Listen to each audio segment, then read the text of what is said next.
बिल्कुल। यह रही एक नई प्रेरणादायक कहानी बाबा साहब डॉक्टर भीमराव अंबेडकर जी के जीवन से। किताब की लौ। बाबा साहब की एक नई कहानी।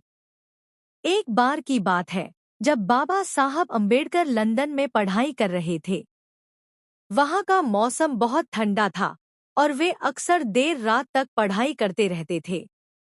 उनके पास ज्यादा पैसे नहीं थे, इसलिए उन्होंने हीटर या कोट खरीदने की जगह अपनी जरूरत की किताबें खरीदना ज्यादा जरूरी समझा।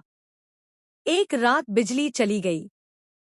पूरा कमरा अंधेरा हो गया। बाहर तेज बर्फ गिर रही थी। लेकिन बाबा साहब का मन किताब से हट नहीं रहा था। उन्होंने मोमबत्ती जलाई और फिर पढ़ने लगे। थोड़ी देर में मोमबत्ती भी खत्म हो गई। अब अंधेरा छा गया, पर बाबा साहब ने हार नहीं मानी।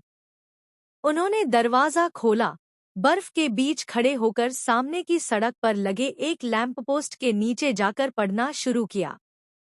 रात भर ठंडी हवा चलती रही, पर बाबा साहब ने किताबें बंद नहीं की।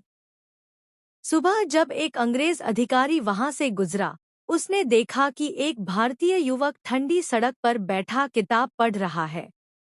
वह हैरान रह गया।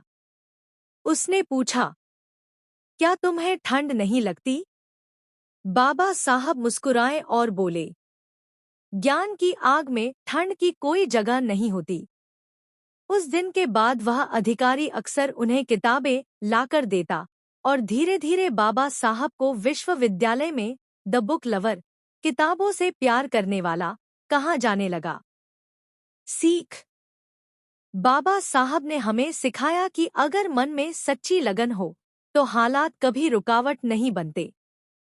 ज्ञान की ज्योति हमेशा अंधेरे को मिटा देती है। क्या आप चाहेंगे मैं बाबा साहब की एक और प्रेरणादायक बाल्यकाल की कहानी सुनाऊं?